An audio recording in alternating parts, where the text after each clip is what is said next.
Okay, welcome everyone. Thanks for coming along.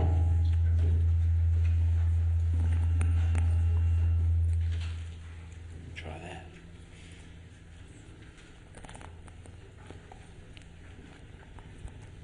Alright, well, definitely more people turned up today than the first year philosophy lectures I had in this lecture theatre many years ago. Alright, today I'm going to have a chat about what we, that's Natural Resources Adelaide and Mount Lofty Ranges, have been doing in terms of landholder support in the Sampson Flat Fireground.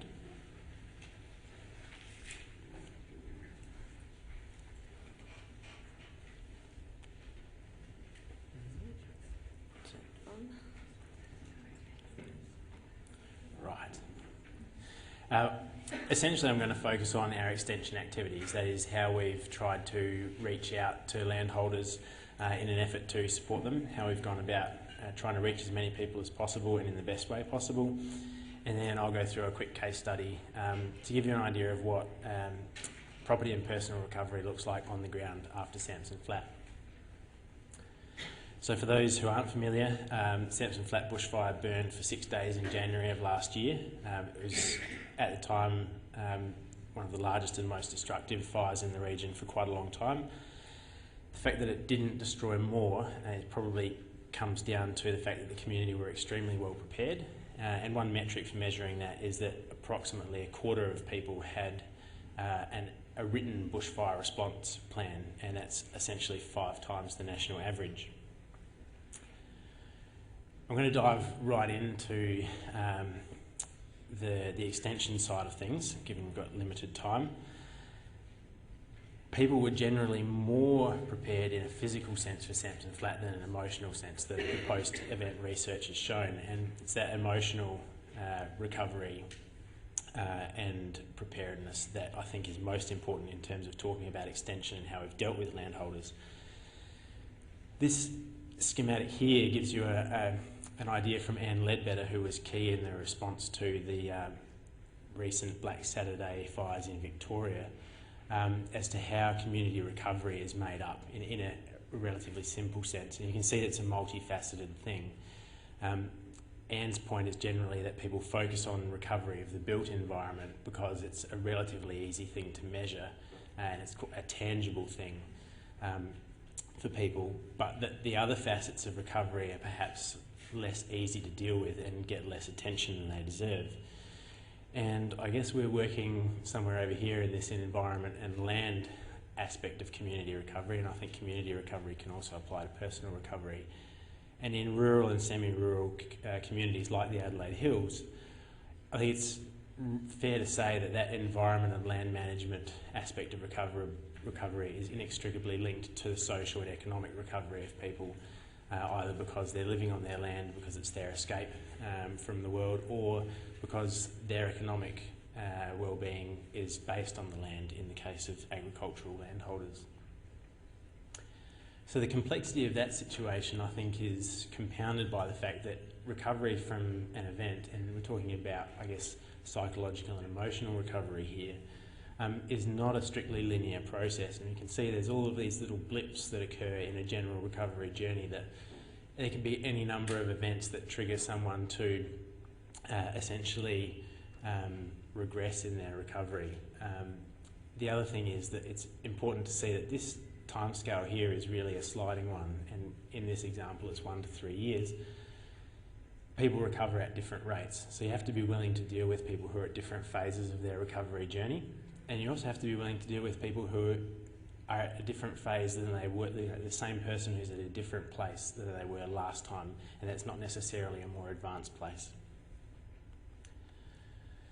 So with all of that to deal with, for us NRM field staff who are generally, I guess, the muddy hands of the best practice research that's presented at conferences like these, and are often quite kind of practical, scientifically minded people, I guess we wanted a framework that we could work with to develop our extension methodology, so that we could reach people on a more personal and emotional level, rather than just trying to converse with them at a scientific and factual level which was not necessarily going to be the most effective way to talk to people dealing with a natural disaster. So these two schematics are about that extension methodology. On the left here is a series of phases of attitudinal change, and it's really about where you want to get people to in terms of, in our case, their land management journey. Now, the end game is to get them to perform and then maintain some form of best practice land management or a change in their land management. But it's equally valid to try and simply move them from ignorance, and that's ignorance in the sense that they don't know anything, not in a sense of a put down, to awareness. So you're just getting them on that first step. Generally, that's done historically by providing information. It's easy to put a lot of information out there and let people absorb it in their own time, and it's reaching a lot of people but with minimal effort. What we have found in this experience post-disaster, and I think it's been found in a lot of places, is that people have a really limited capacity to absorb that information. Their minds are understandably on other things. So you can't simply give them a fact sheet and say, here you go, and expect that in 2 years they've changed their grazing practices. So what we had to focus on was changing up the way we communicated, even at this early stage of getting people to change their attitudes to land management. So on the right-hand side, we've got a rough schematic in terms of how you can deal with people. Now you get some very technically minded people, you can show them some data, you can say this is the best way to do it, and they'll take that, learn in their own time and implement it, and that's great. And you get other people who require much more personal and engaged forms of learning. What we found after the fire is that spectrum really shifted to this end, and that's because you've got some technically minded people who are really not in a technical frame of mind at the time. They need to be engaged, they need interaction, they need to be participating, and they need you to be participating with them for these messages to come across. So I'll go through now how we've gone about moving people through some of these stages of attitudinal change. And having just said that providing information isn't good enough, I'll talk about how we provided information. It's still necessary to have, and it's partly because staff need these resources, it's partly because some people do still want to read something, and it's also because you've got these people that I mentioned who are at different phases of their recovery journey. So you have to be able to cater to people wanting basic information at any time frame. Some people might want it the week after the fire, some people are only now wanting it a year after the fire. What you do need to do is make sure that the information is targeted. So for us, that meant we couldn't give them a general brochure on woody weed control. We couldn't say, visit the Natural Resources website. What we needed to be able to say was, here is post-fire woody weed control, dealing specifically with your set of circumstances. Here's the link to our Sampson Flat Recovery website, which has specific fire recovery links and information.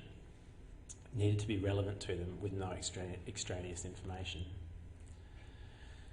If they'd moved on from that awareness phase and they wanted to form some intent, or even if they were still wanting to become aware, a more personal and interactive form of information delivery was useful. We ran an extensive series of workshops and seminars, field days, that allowed people in some cases, in quite large groups, to learn, and in other cases to get quite hands-on in small groups of say 10 people. And that really allowed people, I guess, to interact with us, to interact with particularly with importantly with other landholders who are affected by the same things, and form some intent about how they wanted to manage their land and how they wanted to help it recover. Once they'd formed that intent, I think we really went to a one-on-one support type method, some quite intensive engagement.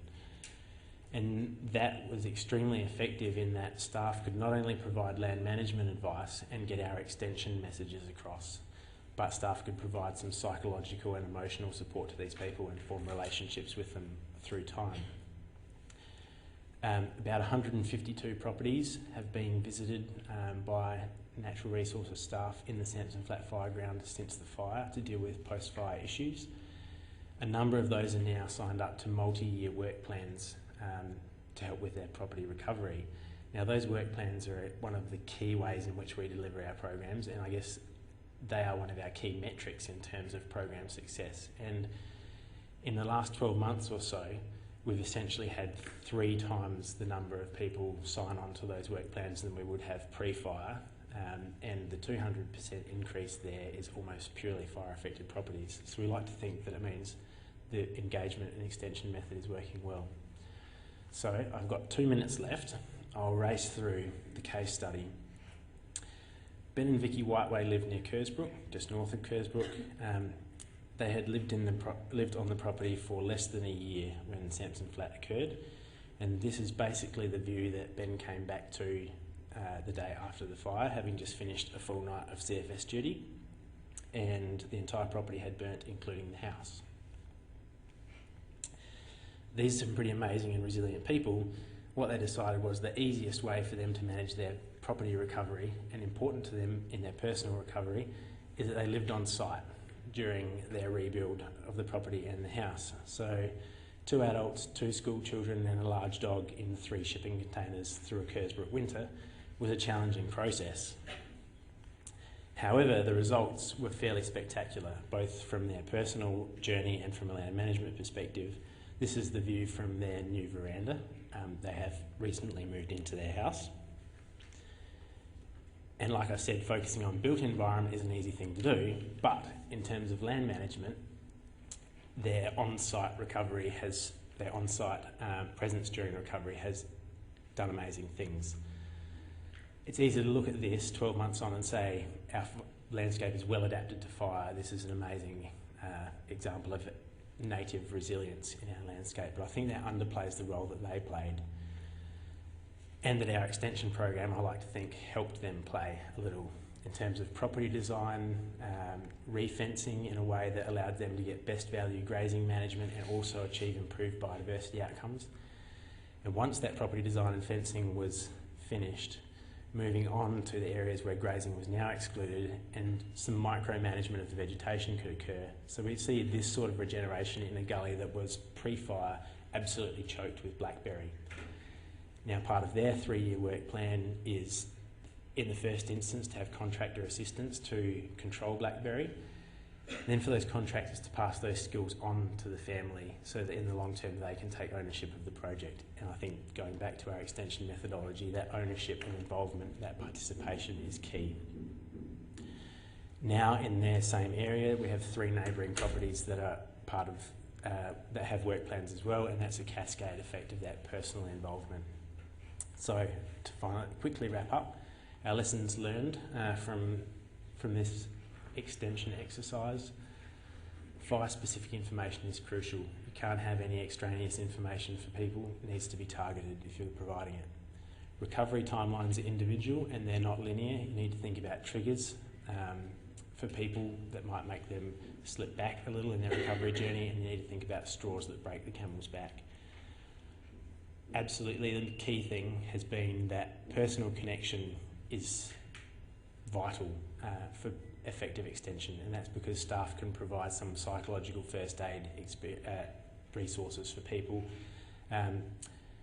Ultimately, if our end game is to get people to change up their land management or improve their land management practices, we also have to be serious about helping them get to an emotional or psychological point at which they're willing to do that. And that has been what this journey has really been about. Thank you very much for your time, and hopefully we've got a couple of questions.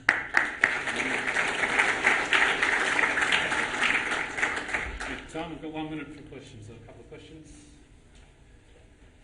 Have all those plants at the riverside being planted by hand? No, that was all natural regeneration. 152 properties, Tom, visited. How many in total was there in the Sampson Flat area? So what percentage property? That's a good question, James. Taryn, do you know that off the top of your head? About 1,100 in terms of private landholders, and then very large areas of SA water, forestry, and some DUNA managed conservation parks. We might have to leave it there, so thank you very much, Tom. You can catch up with Tom later if you've got any more questions.